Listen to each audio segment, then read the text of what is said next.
This PowerPoint contains instructions for downloading and running the price gouging simulation on a computer lab. To download the application, go to www.fte.org/disasters. Click on the Disaster Activities tab and select the price gouging simulation. Carefully read the on-screen instructions before beginning the installation process. Note that the computers must be networked, and one of the computers will act as the server for the others. The default setup requires 18 computers, 17 players or clients, and one computer to act as the server. Download the application onto each computer from the website link. Then, run the exe file on each computer after downloading. Begin with the computer that will be the server. The application has been installed in a program folder entitled ESI on the Start menu. You may have to click All Programs in order to find it. Click the ESI icon to open, and then click the Price Gouging folder to show the launch icons. Incidentally, note that this is also where the tech person can find the uninstall function when you're finished with the application. To set up the server computer, click the Launch Server icon. This is the screen you'll see on the server computer. Take a moment to look at the various buttons and tabs, although I really wouldn't recommend any random clicking around just yet. Note the three tabs at the top. The main tab, where you currently are, is the screen that you'll use to run the game. The Results and Arrays tabs keep track of the individual players and analyze the outcomes of the rounds. You may want to use them in the debriefing. Okay, next step is to click the Load button. When the ESI folder opens, click Choose the Price Gouging 17.txt file and click Open. You've now set up the server to run a game with 17 players.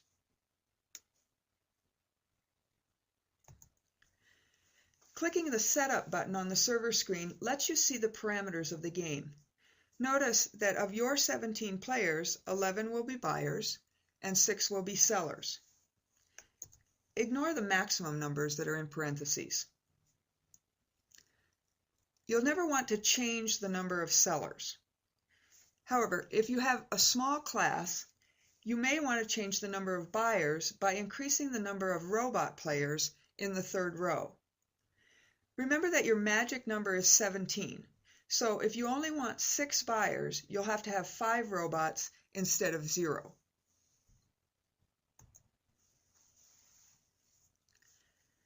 Another important note. The number of client computer connections you need in the game is equal to the number of non-robot buyers plus the number of sellers. As the game was originally set up, remember that we'd have 17 connections for the client computers. But if I changed the number of robot buyers to 5, then I'd only have to have a total of 12 client connections, because the 5 robot buyers would be playing from my server computer. And the total number of non-robot buyers and sellers is 6 plus 6, or 12. But for our purposes in this video, let's not change anything and go with our 17 clients. Okay, so we have a server, and now we have to set up the clients or players. After you download the application on each client computer, go to the Start menu, the ESI icon, the Price Gouging folder, just like you did for the server. But this time, click Launch Client. This is what the player's startup screen looks like. The little connection box at the top usually disappears automatically as the client connects. But if it doesn't, click the Connect button.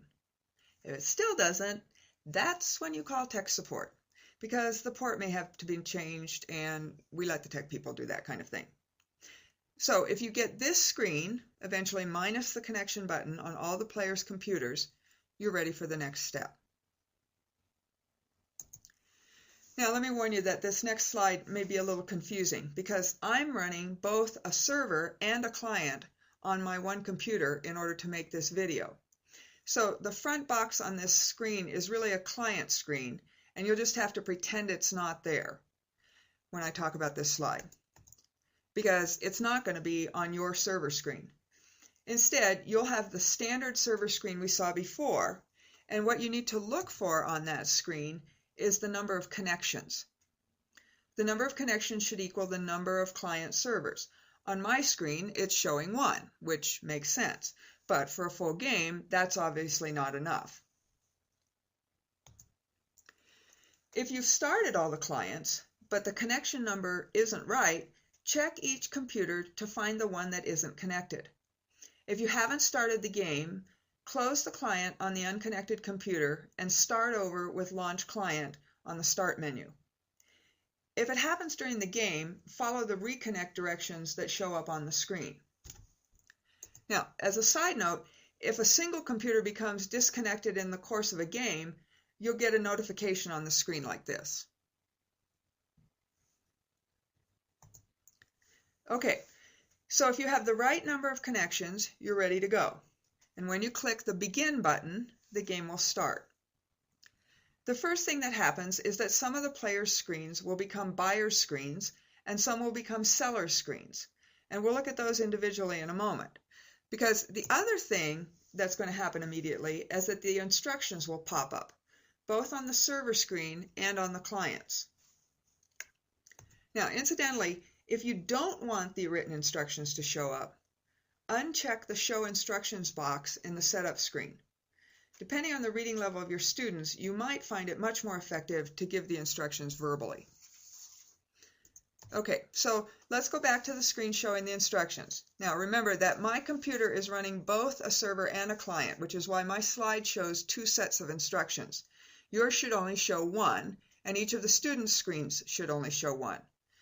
If more than one set of instructions shows on a student's screen, it means you've opened 2 clients on one computer. Close one of them by clicking Control-K. Okay, your instructions, the server set on the left side, control the pace by which you go through the steps. Again, I caution you to read through the instructions ahead of time and consider carefully whether the reading option is best suited to your students. Once you're familiar with the game, you may find it easier to give the instructions verbally and perhaps to use some PowerPoint slides of the various screens to familiarize students with the layouts. But at the very least, use the written instructions to give yourself a guideline as to how much to tell the students and in what order. When you've gone through the instructions with the students and answered all the questions on procedures, click Start to start the game. Now, caution here, don't let questions go on forever. All the students need to know is how to, not what's going to happen. The purpose of the activity is for them to make as much profit as they can by playing their roles, and along the way they'll discover what happens as conditions change. There will always be a little confusion at the beginning, and it may take several rounds for them to really figure out their roles. But there are 7 rounds before anything changes, so they've got plenty of time to get the hang of it. And not surprisingly, we often find that the computer game generation has lots less trouble with this than adults do. So just start playing and go around to individually help anyone who's struggling. But remember, keep your advice on the how to, not what to do level. When you start the game, your server screen will show the clients playing, their status, and what profit they've made. Mine shows 3, which is good, since it also says I have 3 connections. Notice that it also tells me what's happening. Prices are being entered, and then it gives me the total profit made by each player. Okay, so now let's go to the clients and look at the different roles. Sellers first. Sellers sell one of 2 products, A or B. You can name the products with the students before the game or wait until the debriefing. The products should be things that people want generally and need, day to day, time to time, but that they may want and need more during a disaster. Gasoline and bottled water are good options. So are plywood, chainsaws, generators. At the top of the screen, it tells the seller which product he sells. And the product type also appears in the blue store icons. And notice that each seller has a store in each of 2 towns. Now, some information about the 2 towns. Town 1 has only robot buyers. The students all live in Town 2. Town 1 is never affected by changing conditions like a hurricane. Those things affect Town 2. The buyers in Town 1, therefore, always have low values for products A and B. However, the buyers in Town 2 have changing values from time to time, like when a hurricane hits. When their values change, the bar at the bottom of the screen changes, and when their values are low, as they are at the beginning of the game, the bar is green. When Town 2 buyers' values are high, as during a hurricane, the bar changes to red. Now note the dotted arrow on the bar, which reminds you that only Town 2 changes from low to high. Town 1 always has low values.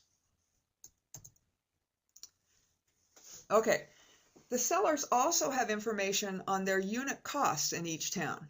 To play, they consider their cost and decide what price to charge in their stores. They type in the prices and click Submit. Note that the sellers only have 20 seconds to enter the prices in each round after the first one. If they do not enter a new price in time, the computer will automatically enter the price from the previous round.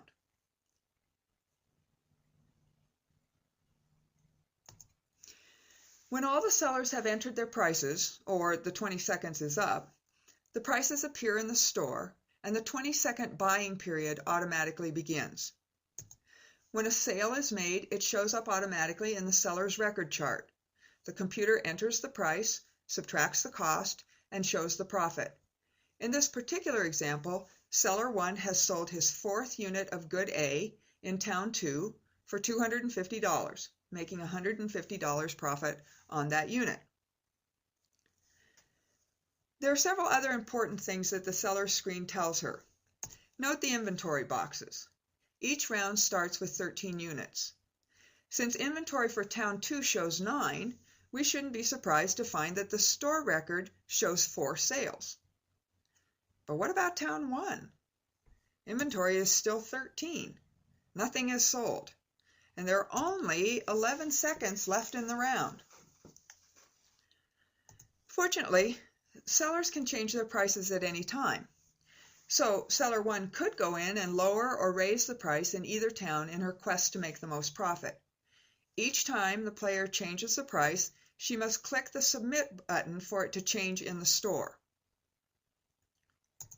When all of the seller's goods are gone, the store displays a sold out sign, which both the seller and the buyers can see on their screens. Finally, note that while the sales record shows the profit on each unit, the profit box in the center keeps the player's running total.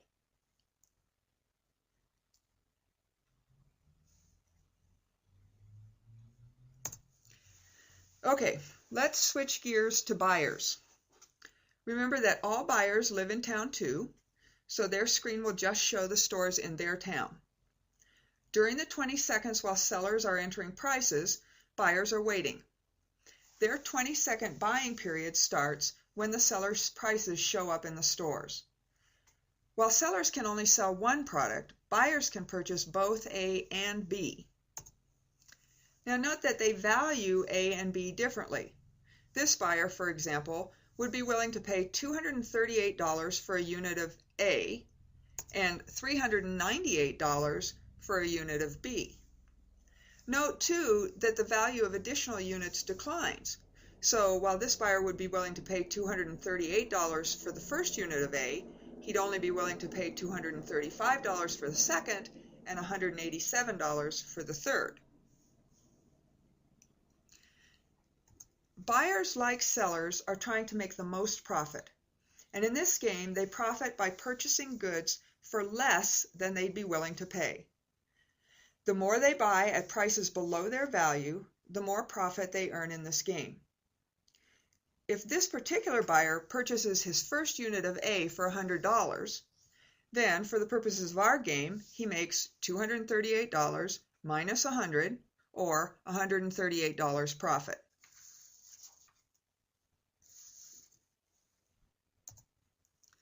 Now, as we said, the buying round starts automatically when the prices of A and B show up in the stores. While this screen only shows 2 stores, many more will show up in the screen in the full game.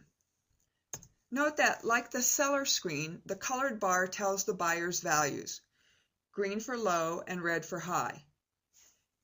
And note that there are boxes for the period number. The game is set for 22 rounds, and this one's in round 11. The time remaining in that period, and the running profit total for the individual buyer. The buyer plays by comparing his values to the prices that show up in the stores. In this case, he values at least 4 of product A more than $250, so he'll want to purchase 4. Although we can't see it on this slide, his value record scrolls down to show him how much he'd value additional units beyond 4. Now, to buy, he simply moves the cursor into the store and clicks. When the buyer clicks in a store, the screen on the left changes to show him inside the store. Note that the computer will have automatically entered the most the buyer could purchase at that price without paying more than his reservation value. The amount, 4 in this case, can be changed by clicking the plus and minus arrows if the buyer doesn't like what the computer put in there.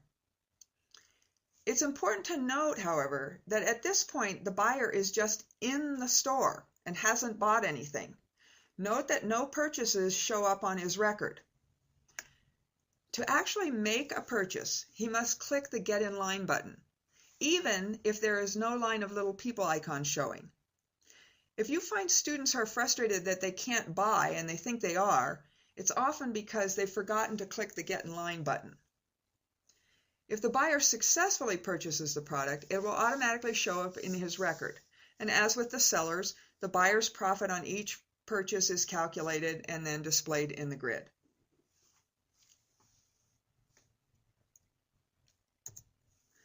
Okay, that's the basics for the players, and as we said before, expect some confusion, but also expect the students to get everything going in a couple rounds. Now, let's go back to the server screen and some things you may want to know in setting up and conducting the game. First, importantly, note the pause button. You may wish to use this to debrief or clarify instructions or have students share experiences in the early rounds. The period setup button reveals the whole game plan so that you can check back if you can't remember the course of the game. The game is 22 periods. Over the course of the activity, buyer values change from low to high twice, and in the second instance of high buyer values, price caps are instituted. When each of these changes takes place, the game stops automatically until you click to restart. The first 7 rounds are played with low buyer values. At the beginning of round 8, the game will pause and a small window will appear on your server screen. Before clicking the window to restart, explain to the students that buyer values in Town 2 have changed to high. The town is in the direct path of a hurricane. The game will also pause automatically before round 15 when the buyer values return to low with the recovery, but don't announce that to the students in round 8. Now, incidentally, while this slide is up, note that it appears that there's a price cap of $1,000 in the first 19 rounds. There isn't. This is merely a programming effect based on what players did when the game was piloted.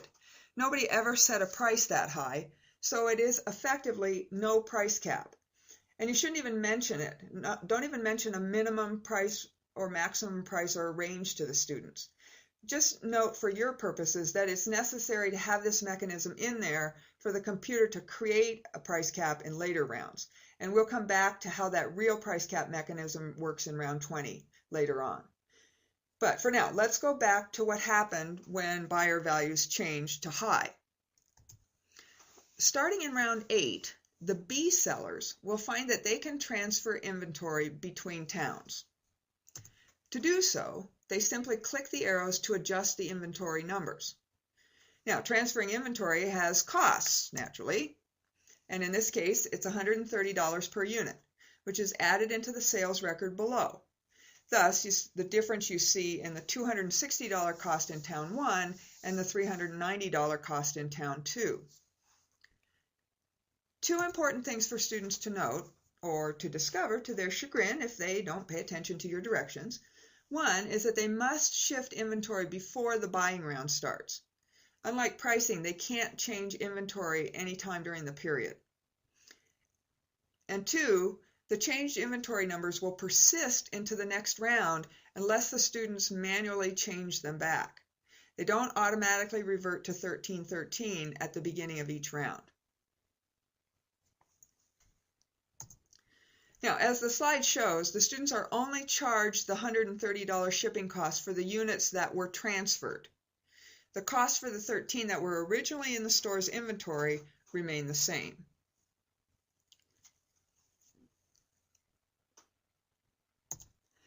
The game will pause again before round 15 for you to announce the recovery and the return of low buyer values.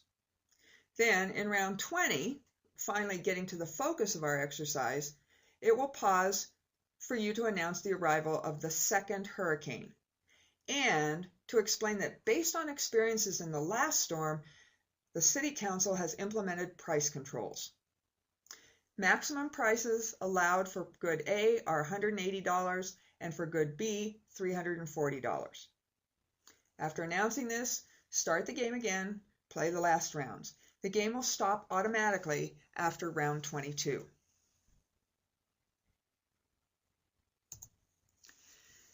At the end of the game, the students' earnings will be displayed on your server screen and also individually on their screens. In the experimental design, participants actually were paid their profits in cash. But unless your school budget is much more generous than mine ever was, you may want to have an alternative reward system in mind. Before closing out the server screen, note the other tabs, Results and Arrays. These provide the data for all players in all rounds and analysis of the pricing and price changes. When you have all the data you want to keep, close the server by clicking the Exit key. This should also close all the buyer and seller screens on the client servers, but if it does not, go to each computer and close it by clicking Control-K. Should you wish to remove the application from your computer lab, remember that the uninstall function is found in the ESI folder in the Start menu on each individual computer.